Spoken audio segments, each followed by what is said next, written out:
सर्वनाशी मद्यपान। आयुर्वेद के मतानुसार मादक अर्थात नशीली चीजों की व्याख्या में कहा गया है, जो वस्तु बुद्धि का नाश कर दे वही मदकारी कही जाती है। शराब पीने के प्रभावों का मूल्यांकन करने वाली विश्व स्वास्थ्य संगठन की एक रिपोर्ट के अनुसार यदि शराब की बोतल में एक मांस का टुकड़ा डाल दिया जाए तो वह कुछ देर में गलकर रेशे रेशे हो जाता है। इसी प्रकार अल्कोहल का जमाव जब रक्त में 0.2% से 0.5% तक पहुंच जाता है तो तेज नशे की हालत में शराब पीने वाले व्यक्ति की तुरंत मृत्यु हो जाती है। शरीर में प्रवेशित शराब में से मात्र 2 से लेकर 10% पसीने, फेफड़ों अथवा पेशाब के मार्ग से बाहर जाती है। शेष 90% के बोझ को लीवर झेलता है। सबसे ज्यादा हानि इसी अंग को होती है जो सारे शरीर की विभिन्न चयापचय क्रियाओं के लिए उत्तरदायी है। रक्त में 0.3% शराब मनुष्य की कार्य क्षमता गड़बड़ा देती है। 0.05 शराब उन्हें उच्छृंखल व्यवहार करने को विवश कर देती है एवं 0.15% शराब टॉक्सिक रेंज में आती है। अधिक मात्रा में शराब पीने से एक्सीडेंट के अनुसार 7 गुने हमारे शरीर में जहर फैलने, पॉइजनिंग के अवसर 30 गुने, मृत्यु हो जाने के अवसर 16 गुने बढ़ जाते हैं। क्रॉनिक अल्कोहलिज्म में औसत जीवन आयु 12 से 20 वर्ष कम हो जाता है। बेरी, पेलेग्रा, स्कर्वी, एनीमिया उसे सतत घेरे रहते हैं। मानसिक क्षमताओं की दृष्टि से यह विपन्न एवं शारीरिक स्वास्थ्य की दृष्टि से निरंतर दुबला होता चला जाता है। शराब पीने वालों में आत्महत्या की दर 2.5 गुनी अधिक एवं दुर्घटनाओं के अवसर 8 गुना अधिक होते हैं। 13 से 29% शराबी पागलों की भांति व्यवहार करने के कारण 2 माह से अधिक समय पागलखानों में बंद रखे जाते हैं।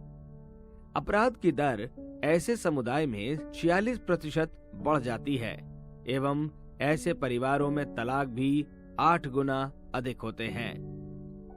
ऐसा वातावरण बनाए जाने की आवश्यकता है जो नशे द्वारा होने वाली धन, स्वास्थ्य, जीवनी शक्ति, मानसिक शांति एवं सामाजिक जीवन को हानि एवं दुष्प्रवृत्ति से छुटकारा पाने पर समृद्धि एवं उल्लास दोनों ही पक्षों से जुड़े लाभों की जनमानस को जानकारी करा सके। जो धन परिवार के पालन, जीवनोपयोगी पदार्थों की उपलब्धि तथा मानसिक स्तर को ऊंचा उठाने वाली प्रवृत्ति में लगना चाहिए, वह इन अभागों के कारण शरीर को निर्बल, मन को कलुषित एवं समाज को विक्षुब्ध बनाने में खर्च हो जाता है। मनुष्य की प्रारंभिक स्थिति को ही उसका नैसर्गिक स्वभाव नहीं कहा जा सकता है। अच्छे व्यक्ति पहले भी होते थे और बुरे व्यक्ति भी। अपने काल की झांकी का दर्शन कराने वाले ग्रंथों में उनका उल्लेख मिलना स्वाभाविक है, पर दृष्टव्य तो यह है कि लोगों की उन व्यक्तियों के संबंध में क्या सम्मति रही है, उनकी प्रवृत्तियों, स्वभावों, आदतों और क्रियाकलापों को किन रूपों में ग्रहण किया गया है। मादक वस्तुओं के संबंध में शास्त्रकारों ने बड़ी स्पष्टता से काम लिया है तथा उनके प्रयोग वर्जना और प्रयोग करने वालों की निंदा की है। मनुस्मृति में आता है, सुरा को अन्न का मल कहा गया है। मल को पाप माना जाता है। मलमूत्र जैसे पदार्थ जिस तरह अभक्ष्य हैं, उसी प्रकार ब्राह्मण, क्षत्रिय और वैश्य आदि सुरारूपी मल का भी सेवन न करें। प्राचीन काल में लोगों ने कई प्रकार की मदिरा आदि बनाने की विधियां खोज निकाली थीं। उनमें 3 मुख्य थीं, जिन्हें गौड़ी, पेष्टी और महवी कहा जाता था। तीनों मदिराएं क्रमशः गुड़, पेठे और महुए से बनाई जाती थीं। इन तीनों सहित मनुस्मृति में सब तरह की मदिरा के सेवन का निषेध किया गया है। शराबी व्यक्ति को न अपराध करने में कोई झिझक होती है और न अनैतिक कार्यों से कोई अरुचि। इसी से उन लोगों में अव्यवस्था, अशांति और कलहपूर्ण परिस्थितियां बनी रहती हैं, जिन्हें दूर कर पाना लगभग असंभव ही है। शास्त्रों में कहा गया है कि दूषित आहार करने से बुद्धि भी दूषित हो जाती है और दूषित बुद्धि का व्यक्ति कभी कोई अच्छा काम ढंग से कर ही नहीं सकता। इसलिए भारतीय मनीषियों ने नीति की कमाई से अर्जित अनाज के साथ आहार के गुण दोषों का भी ध्यान रखने का निर्देश दिया है और ऐसे लोगों के यहाँ भोजन करने का भी निषेध किया गया है जो मद्यमांस जैसे अभक्ष्य भक्षण पान का सेवन करते हैं। मनुस्मृति में शराब का प्रायश्चित सुझाते हुए कहा गया है, शराब पीने वाला मद्यपान के पाप का प्रायश्चित करने के लिए गोमूत्र, जल, दुग्ध या गोमय रस को अग्नि में गर्म कर मरने तक आजीवन पिए या बाल से बने घने कंबल को पहनता हुआ जटा विधि बनाकर रहे अथवा 1 वर्ष तक चावल की खल रात को एक समय खाकर रहे, तब वह मदिरापान के दोष से मुक्त हो सकता है। मादक द्रव्यों में शराब का प्रयोग सारे विश्व में सबसे अधिक किया जाता है। अमीर लोग जहां महंगी शराब पीते हैं, वहां गरीब तथा पिछड़े लोग विशेषकर भारत में घरेलू भट्टियों से तैयार हुए गेहूं, जौ, मक्का, ताड़ी, महुए, गन्ने के रस आदि को सड़ाने से बनी सस्ती किस्म की शराबों का उपयोग करते हैं, परंतु इसकी भयावह व्यापकता सभी स्तर तथा सभी वर्गों के लोगों तक फैली हुई है। शराब का सबसे अधिक दुष्प्रभाव मस्तिष्क तथा स्नायु तंत्र पर पड़ता है। वैज्ञानिक परीक्षणों से प्राप्त तथ्यों से यह स्पष्ट हो गया है कि शराब से मस्तिष्क की कोशिकाओं की झिल्लियां क्षतिग्रस्त होती हैं, जिससे मस्तिष्क की कार्यक्षमता पर प्रभाव पड़ता है। उत्तेजित व्यक्ति नशा समाप्त होने पर अवसादग्रस्त स्थिति में पहुंच जाता है। उस समय उसे यह भी भान नहीं रह जाता कि वह किस स्थिति में कहां है। अधिक मात्रा में शराब के निरंतर सेवन से यह अवसादपूर्ण स्थिति स्थायी रूप से जीवन का अंग बन जाती है। विटामिन बी कॉम्प्लेक्स स्नायु तंत्र को सक्रिय बनाए रहने के लिए आवश्यक तत्व है, शरीर में जिसका उत्पादन शराब के सेवन से कम हो जाता है। स्नायु तंत्र को सीधे भी यह क्षति पहुंचाती है। दोहरी मार से वह अपनी क्षमता खो बैठता है, जो समस्त शारीरिक, ऐच्छिक एवं अनैच्छिक क्रियाओं के लिए उत्तरदायी है। पक्षाघात जैसी बीमारियां इसी यंत्र की दुर्बलता के कारण हो जाती है। शरीर के लिए शराब विजातीय द्रव्य है, जीवनी शक्ति जिसे तुरंत बाहर निकालने का प्रयास करती है।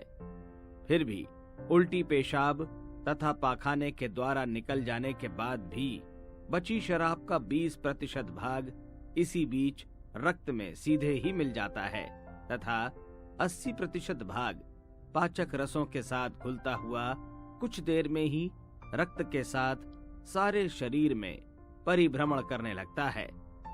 रक्त में मिलते ही रक्त के ऑक्सीजन तथा पानी द्वारा सोख लेने के कारण प्रोटीन तथा एल्यूमिन गाढ़ा होकर रक्त प्रवाह में अवरोध उत्पन्न करने लगता है।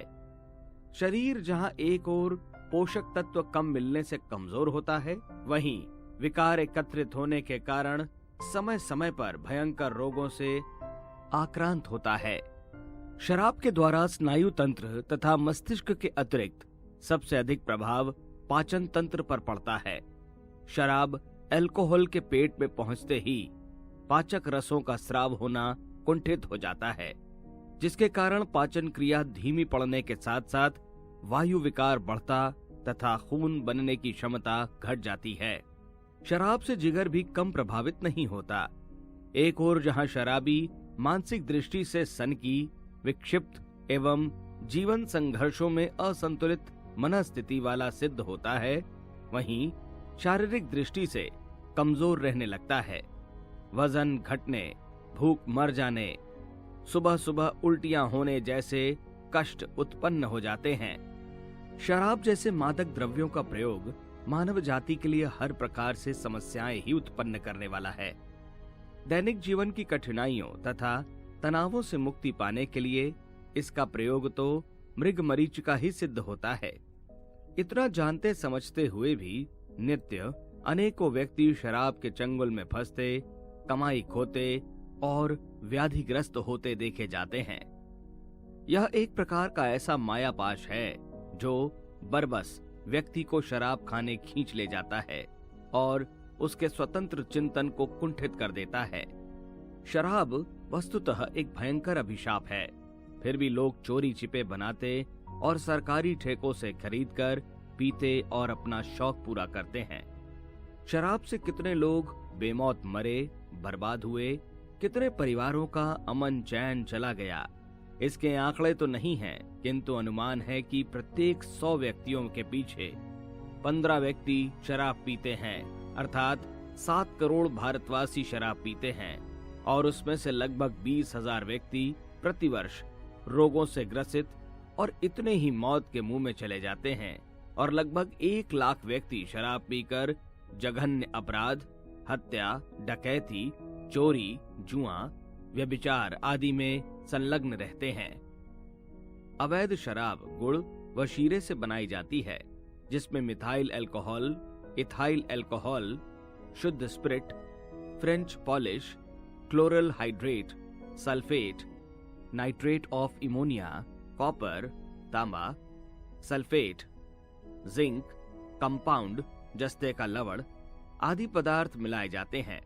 इन सब को घड़ों में भरकर शीघ्रता से सड़ने के लिए सड़े अंडे, सड़ी गली सब्जियां, मेढक, तिलचट्टे आदि डाल दिए जाते हैं, जिससे शीघ्रता से लाहन उठे।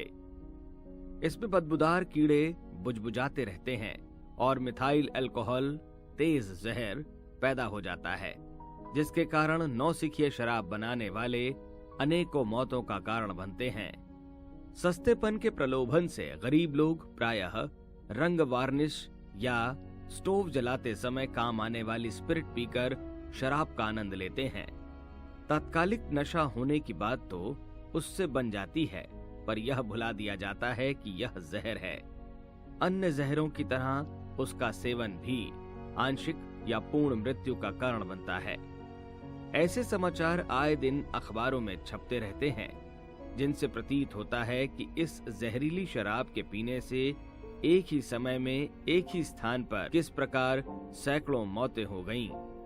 संख्या अधिक होने के कारण वे अस्पतालों में भर्ती होते तथा मरते हैं, तब पता चलता है, अन्यथा एक एक दो दो करके तो इस आधार पर कितनी ही मौतें होती रहती हैं।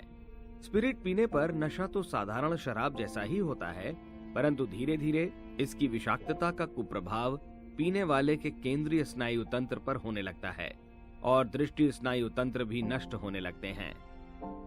इससे पेट में ऐंठन, चक्कर आना, शरीर नीला पड़ना, आंतों में खराबी का होना, फेफड़ों में रक्तस्राव, स्नायु संबंधी विकार आदि घातक परिणाम धीरे धीरे सामने आने लगते हैं। रक्त में कार्बनिक अम्लों के इस प्रकार इकट्ठे होने से रक्त की अम्लीयता बढ़ जाती है और यही मृत्यु तथा अंधेपन का मुख्य कारण है। आश्चर्य होता है कि यह हल्के विषपान की आदत दिन दिन क्यों बढ़ती जा रही है। लोग धीमी आत्महत्या में क्यों मजा लेते हैं और अपने मित्रों को उसी कुमार्ग पर चलने का परामर्श देते, आग्रह करते रहते हैं। इसका उत्तर अब खोज लिया गया है। शोध विज्ञानियों का कहना है कि शराब पीने के बाद जिस सुखानुभूति का अनुभव शराबी करते हैं, वह वस्तुतः शरीर की एक अत्यंत साधारण सी प्रक्रिया है। जब इस शारीरिक क्रिया में उसे आनंद जैसा प्रतीत होने लगता है, तो वह बार बार इसकी पुनरावृत्ति करना चाहता है। इस क्रम में उसे मद्य सेवन की नियमित आवश्यकता महसूस होने लगती है और वह उसका अभ्यासी बनने लगता है। अल्कोहल पेट में जाते ही आमाशय की दीवारों से पानी सोखतम है। इस प्रक्रिया से जलन की जो अनुभूति होती है, उससे पियक्कड़ अपने शरीर में गर्मी बढ़ने जैसा मिथ्या सुख अनुभव करने लगता है। ठंडे देशों तथा गर्म देशों में भी सर्दी के मौसम में नशेबाजों का शराब पीने का एक बहाना यह भी होता है, परंतु यह नितांत भ्रम है। अल्कोहल को पचाने का काम यकृत में होता है। अक्सर जब शराब तेज होती है तो अल्कोहल पेट की दीवारों से इस तेजी से पानी खींचता है कि वहां रक्तस्राव होने लगता है। यदि ऐसा रक्तस्राव बार बार होता रहे तो वहां अल्सर हो जाने का भय रहता है। शराब को सुरा, वारुणी, मद्य, मदिरा आदि नामों से पुकारा जाता है। इसे विश्व से भयंकर क्यों कहा जाता है, इस पर गंभीरता से विचार करने वाले एवं विश्लेषण करने वाले वैज्ञानिकों का कहना है कि यह एक अल्कोहल है जो एक प्रकार तीव्र विष है। शराब की कितने ही किस्में हैं, wine, beer, brandy, whisky, vodka, champagne, sherry, port wine, country liquor आदि। वाइन में अल्कोहल जितना अधिक होता है, शराब उतनी ही नशीली, जहरीली, विषैली होती है। इसके सेवन से प्रमाद, आलस्य, क्रोध, व्यभिचार, अनाचार व जुआ जैसे कृत्यों की आदत पड़ जाती है। मद्यपान की आदत पड़ जाने और उसका अत्यधिक सेवन करने से मनुष्य का मस्तिष्क विकृत हो जाता है। मस्तिष्कीय कोशिकाएं, न्यूरॉन शिथिल और निष्क्रिय हो जाती हैं। शराबी व्यक्ति को जब तक पीने को नहीं मिलता, उसका मस्तिष्क काम नहीं करता। शराबियों के मस्तिष्क की कोशिकाओं, न्यूरॉन का बाहरी आवरण कठोर हो जाता है। उनके मस्तिष्कीय न्यूरॉन केवल तभी सक्रिय होते हैं जब वे दोबारा शराब ग्रहण करते हैं, अन्यथा इससे पहले ये न्यूरॉन किसी प्रकार का संकेत ग्रहण करने, उनका विश्लेषण करने और पढ़ने में असफल रहते हैं। शराब में मिली अल्कोहल न्यूरॉन के बाहरी खोल पर चिपककर क्रमशः उसे कठोर बना देती है। इस बाहरी कठोर आवरण को नरम बनाए बिना न्यूरॉन के बीच आपसी संचार संबंध कायम नहीं पाता, अतः शराब पीना आवश्यक हो जाता है। शराबियों पर नशीली दवाओं की हल्की खुराक का भी कोई असर नहीं पड़ता, क्योंकि नशीली दवा के अणु रक्त संचार के माध्यम से मस्तिष्कीय न्यूरॉनों तक पहुंचकर उनकी सतह पर जा चिपकते हैं और उनके आपसी संचार माध्यम को भंग कर देते हैं। ऐसी स्थिति में जब तक शराब नहीं पी जाती, मस्तिष्कीय कोशिकाएं आपस में संकेतों का आदान प्रदान नहीं कर सकती। आदत बन जाने, लत पड़ जाने पर नशेड़ी की मनोदशा, चेतना, अनुभूति, शारीरिक मानसिक क्रियाएं सभी परिवर्तित हो जाती हैं। विभिन्न सर्वेक्षणों से पता चला है कि मादक पदार्थों के निरंतर सेवन से व्यक्ति में पलायन एवं निष्क्रियता की वृत्ति उभरती है। उनमें निर्णय लेने की क्षमता का अभाव हो जाता है। व्यसनी व्यक्ति अंततः शारीरिक रूप से असमर्थ, मानसिक रूप से अक्षम तथा भावनात्मक रूप से असंतुलित होकर सामाजिक एवं व्यावसायिक दृष्टि से समाज के लिए अनुपयोगी हो जाता है। निराशा और कुंठा उसके जीवन का अंग बन जाते हैं। उसका आचरण उग्र और अपराधी बन जाता है तथा समाज और राष्ट्र के लिए वह एक समस्या बन जाता है।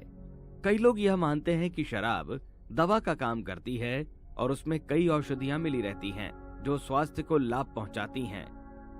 यह नितांत भ्रामक धारणा है। शराब न तो कोई औषधि है और न ही कोई शक्तिवर्धक पेय। दवाओं में जिस वस्तु के प्रयोग को शराब के रूप में प्रयोग किया जाता है वह एक अलग चीज है, जिसे विभिन्न चिकित्सा प्रणालियों द्वारा हानि रहित बनाकर शुद्ध किया जाता है। यह बात और है कि उन्हीं वस्तुओं से शराब भी बनाई जाती हो, क्यों तो ताड़ का गुड़ भी बनता है और ताड़ की शराब भी। दोनों के गुणों और विशेषताओं में आकाश पाताल का अंतर है। माना जाए कि यह दवा के रूप में भी हो सकती है, तो भी दवाओं का नित्य सेवन या अकारण सेवन भी तो कोई लाभदायक नहीं होता, उल्टे उससे नुकसान ही ज्यादा होता है। पीने वाला इसे दवा की तरह नहीं, आदत की तरह पीता है, जो निर्मल स्वास्थ्य को कलुषित और विकारी बना देता है। जिस कारण से शराब को स्फूर्ति और बलदायी समझा जाता है, यह भी एक भ्रांति है। शराब पीने के बाद व्यक्ति अपने आप को थोड़ा स्फूर्त और चैतन्य भले ही अनुभव करने लगे, पर वह स्फूर्ति तथा चुस्ती शराब से तो आती नहीं। शरीर में छुपी पड़ी स्फूर्ति को ही वह बाहर निकालती है। यह ठीक इसी प्रकार है जिस प्रकार की किसी घोड़े को चाबुक मारकर भगाया जाए। शरीर संबंधी इन शक्तियों के साथ साथ शराब व्यक्ति को मानसिक और नैतिक दृष्टि से भी खोखला बनाती है। पेट में पहुंचने के बाद शराब सर्वप्रथम मस्तिष्क को अपना शिकार बनाती है। ठीक निर्णय और ठीक समझ के लिए आवश्यक बौद्धिक चेतना शराब पीते ही छूमंतर होने लगती है। यही कारण है कि शराब पीने वाले अपने होशो हवास खो बैठते हैं। यद्यपि पीने के तुरंत बाद व्यक्ति का मानसिक संतुलन अस्थायी रूप से ही अस्त व्यस्त होता है। नशा उतरने के बाद शराबी सामान्य दिखने लगता है, लेकिन उसकी मानसिक शक्ति की जड़ें तो खोखली हो जाती हैं। शराबियों के साथ स्थायी पागलपन का खतरा भी इसी कारण जुड़ा रहता है। नैतिक दृष्टि से भी शराब ने व्यक्ति को दयनीय और पथभ्रष्ट बना दिया है। देखा गया है कि अधिकांश अपराधी शराबी होते हैं। मानवीय मर्यादाओं के विरुद्ध खूंखार निर्णय लेने और उन्हें क्रियान्वित करने के लिए सर्वप्रथम व्यक्ति साहस कर ही नहीं पाता, क्योंकि उसकी अंतरात्मा बड़ी प्रबलता से इसका विरोध करती है और ऐसा न करने के लिए उस पर दबाव डालती है। लेकिन जब व्यक्ति अपनी आत्मा को एक बार कुचलने में सफल हो जाता है, तो उसे दोबारा वैसा साहस करने में आत्मा का इतना विरोध नहीं सहना पड़ता, क्योंकि तब वह अपनी आत्मा की उपेक्षा करने का रास्ता पा चुका होता है और वह निस्संदेह मादक बेहोशी ही है। अंतरात्मा की पुकार को समाज शास्त्रीय भाषा में व्यक्ति की नैतिक चेतना भी कहा जा सकता है, जिसके अनुसार व्यक्ति समाज के अन्य सदस्यों को किसी प्रकार की हानि या क्षति पहुंचाए बिना अपना हित साधने रह सकता है। लेकिन मद्य का सेवन करते ही व्यक्ति की यह चेतना भी लुप्त हो जाती है। इसके साथ ही व्यक्ति अपने आसपास के वातावरण से बेखबर और बेहोश हो जाता है। तब किसी अन्य की उपस्थिति का आभास भी उसे नहीं रहता और न ही आवश्यक सावधानियां तथा सतर्कताएं बरतने का होश। यही कारण है कि शराबी ड्राइवर और चालक अक्सर दुर्घटनाएं कर बैठते हैं। अपना सर्वनाश करने के साथ दूसरे निर्दोष प्राणियों और जंतुओं का भी नाश कर देते हैं। स्वास्थ्य विशेषज्ञों का कहना है कि अल्कोहल के शिकार कई मृत व्यक्तियों के जब शव परीक्षण किए गए तो उनकी डिंब ग्रंथियों के सभी ऊतक पूर्णतः नष्ट पाए गए। इसी तरह शराब पीने से व्यक्ति की प्रोस्टेट ग्रंथि में सूजन आ जाती है, जिसके कारण व्यक्ति नपुंसकता का शिकार बनता चला जाता है। जिन गर्भवती माताओं ने अल्कोहल का सेवन किया, उनके बच्चों को विकलांगता का शिकार बनना पड़ा है। मद्यपान से व्यक्ति के गुर्दे शीघ्र नष्ट होने लगते हैं। मद्यपान की लत किसी भी कारण क्यों न पड़ी हो, पर उसके सेवन से मानव जीवन तथा समाज व्यवस्था अत्यंत दुष्प्रभावित हुई है। शराब सेवन की अंतिम परिणति कंपोन्नमाद के रूप में प्रकट होती है। जब शराब उपलब्ध नहीं हो पाती अथवा अत्यल्प मात्रा में ही उपलब्ध होती है, तो इस रोग में समस्त शरीर में कंपन शुरू होता है, भूख मिट जाती है, मिचली आने लगती है, दृष्टि भ्रम जैसे लक्षण प्रकट होने लगते हैं। अंततः व्यक्ति पागलपन का शिकार होकर आत्महत्या करने से भी नहीं चूकता। आंकड़े बताते हैं कि आज 20% मृत्यु प्रायः इसी के कारण घटित हो रही है। समय रहते यदि इस ओर ध्यान नहीं दिया गया और रोकथाम के उपाय नहीं किए गए, तो मद्यपान का पिशाच एक दिन दुनिया की अधिकांश आबादी को काल के गाल में समेट लेगा। मद्यपान चूंकि मनुष्य के सोचने विचारने की, समझने बूझने की विवेक शक्ति को विदा कर देता है, इसलिए शराब को मनुष्यता का शत्रु कहा गया है। मनुष्य की सबसे बड़ी शक्ति और विशेषता यही तो है कि सोचने विचारने और समझने बूझने में सक्षम है। मस्तिष्क की विशेषता ही एकमात्र वह विशेषता है जो मनुष्य को अन्य प्राणियों से अलग करती और विशिष्ट बनाती है। जब यही शक्ति नष्ट हो जाए या निष्क्रिय पड़ जाए, तो मनुष्य मनुष्य भी नहीं रह जाता और पशु भी नहीं बन पाता। इसलिए कहा गया है कि शराब जब मनुष्य के भीतर प्रवेश करती है, तो वह सबसे पहले आदमी को बाहर निकाल देती है। यह कथन अक्षरशः सही है। जब मनुष्य की सोचने विचारने की शक्ति को ही निष्क्रिय कर देती है, तो उसमें भला बुरा सोचने समझने की शक्ति कहां से आएगी। यही कारण है कि संसार में जितने भी अपराध होते हैं, उनमें से अधिकांश शराब पीने के बाद ही किए जाते हैं। कुल मिलाकर शराब के कारण मनुष्य के स्वास्थ्य, धन, समय और मान मर्यादा तो नष्ट होते ही हैं। उस सब को परे छोड़ दिया जाए तो भी चारित्रिक एवं मानवीय दृष्टि से मनुष्य का जो अधःपतन हो जाता है, वही एक इतना बड़ा कारण है कि मद्यपान अनुचित, अवांछनीय, घृणित और त्याज्य ठहरता है। हमारे YouTube चैनल शांति कुंज वीडियो गायत्री परिवार को सब्सक्राइब करें एवं बेल आइकन जरूर दबाएं ताकि गायत्री परिवार की विभिन्न गतिविधियों की जानकारी आपको मिलती रहे।